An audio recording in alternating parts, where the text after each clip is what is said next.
ವಿಜಯಪುರ ಜಿಲ್ಲೆಯ ಆಲ್ಮೇಲ್ ತಾಲೂಕಿನ ಖಾಸಗಿ ಶಾಲೆಯಲ್ಲಿ ಗಣರಾಜ್ಯೋತ್ಸವ ಕಾರ್ಯಕ್ರಮ ಹಮ್ಮಿಕೊಳ್ಳಲಾಯಿತು. ಪ್ರಜಾಸತ್ತಾತ್ಮಕ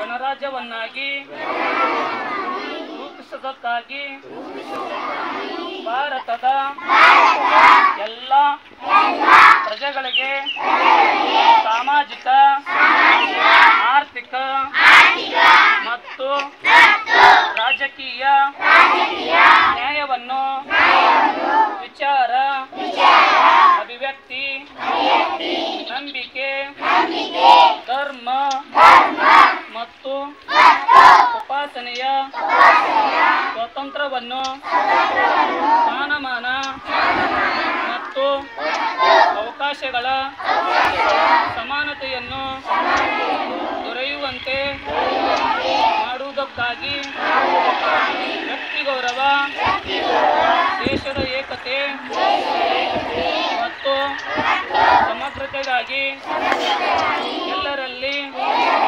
ಭ್ರಾತೃತ್ವ ಭಾವನೆಯನ್ನು ಮೂಡಿಸುವುದಕ್ಕೆ ದೃಢ ಸಂಕಲ್ಪ ಮಾಡಿ ನಮ್ಮ ಸಂವಿಧಾನ ಸಭೆಯಲ್ಲಿ 1949ನೆಯ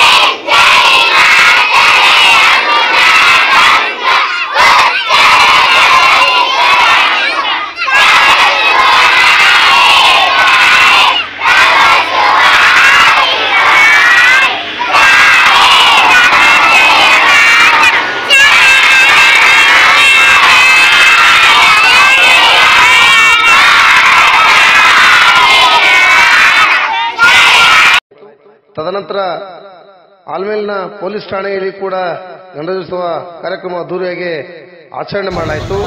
ಜನವರಿ 26ಕ್ಕೆ ಈ ಸಂವಿಧಾನವನ್ನು ನಾವು ಭಾರತ ದೇಶಕ್ಕೆ ಅಂಗೀಕಾರ ಮಾಡ್ಕೊಂಡ್ವಿ.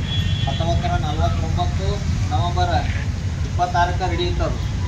ಆದರೂ ಸಂವಿಧಾನ 1950 ಜನವರಿ 26ಕ್ಕೆ ಯಾಕೆ ಜಾರಿ ತಂದ್ರಪ್ಪ ಅಂತಂದ್ರೆ, ಈ ಹಿಂದೆ 1930 ಜನವರಿ 26ರಂದು ಜವಾಹರ್ಲಾಲ್ ನೆಹರು ಅವರು ಸ್ವರಾಜ್ಯ ಲಾಹೋರ್ನಲ್ಲಿ ನಡೆದಕ್ಕಂಥ ಒಂದು ಅಧಿವೇಶನದಲ್ಲಿ ನಮ್ಮ ಭಾರತ ದೇಶದ ಒಂದು ಸ್ವರಾಜ್ಯದ ಬಗ್ಗೆ ಒಂದು ಘೋಷಣೆ ಮಾಡಿದ್ರು. ಅವಾಗ ಅಲ್ಲಿಂದನೇ 1930ರಲ್ಲೇ ನಮಗೆ ಸ್ವತಂತ್ರ ಸ್ವರಾಜ್ಯಕ್ಕೆ ನಾವು ಸಂಕಲ್ಪ ಮಾಡಿದ್ದೀವಿ ಅಂತಕ್ಕಂಥ ಒಂದು ಆಂದೋಲನ ಹಮ್ಮಿಕೊಂಡಿದ್ರು.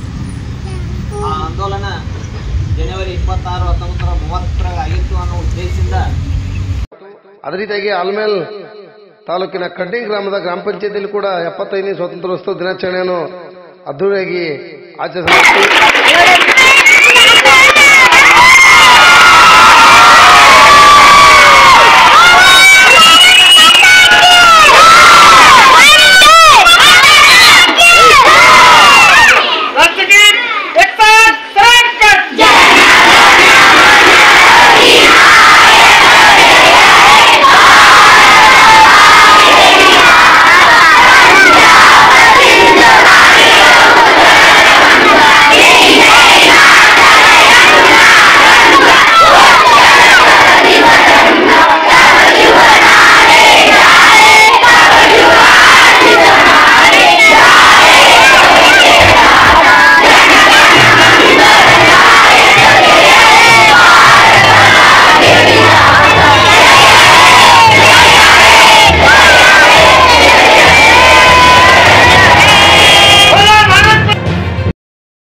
ಜೊತೆಯಲ್ಲಿ ಕನ್ನಡ ಶಾಲೆಯ ಮಕ್ಕಳು ನಾಟಕ ಪ್ರದರ್ಶನ ಮಾಡುವ ಮೂಲಕ ಎಲ್ಲರನ್ನ ಮನಗೆದ್ದು ವಿಜೃಂಭಣೆಯಿಂದ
ಸರ್ವಸಹಾಯ ಸಂಘ ಸೊಸೈಟಿಯಲ್ಲಿ ಕೂಡ 75ನೇ ಗಣರಾಜ್ಯೋತ್ಸವ ಕಾರ್ಯಕ್ರಮ ಅದ್ದೂರಿಯಾಗಿ ಜರುಗಿತು. ಮುಖ್ಯ ಅತಿಥಿ ಸ್ಥಾನವನ್ನು ಶ್ರೀ ಮಹಾಂತೇಶ್ ಶ್ರೀ ಕತ್ತಿಯವರು ವಹಿಸಿಕೊಳ್ಳಬೇಕಂತೇಳಿ ನಾನು ಅವರನ್ನು ಕೇಳ್ಕೊಳ್ತಾ ಇದ್ದೇನೆ. ಅದೇ ರೀತಿಯಾಗಿ ಈ ಒಂದು 75ನೇ ಗಣರಾಜ್ಯೋತ್ಸವ ದಿನಾಚರಣೆ ಕಾರ್ಯಕ್ರಮದ ಮುಖ್ಯ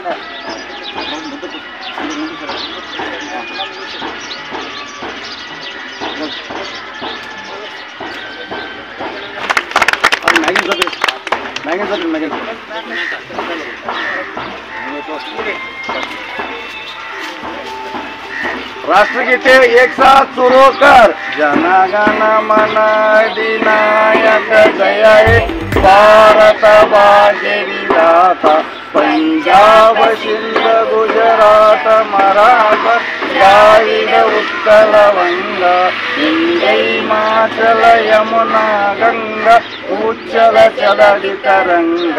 तव शुभ नामे गाये तव शुभाशिष मागे गाहे तव जय गाथा. जनगण मंगलदायक जय हे भारत भाग्य विधाता.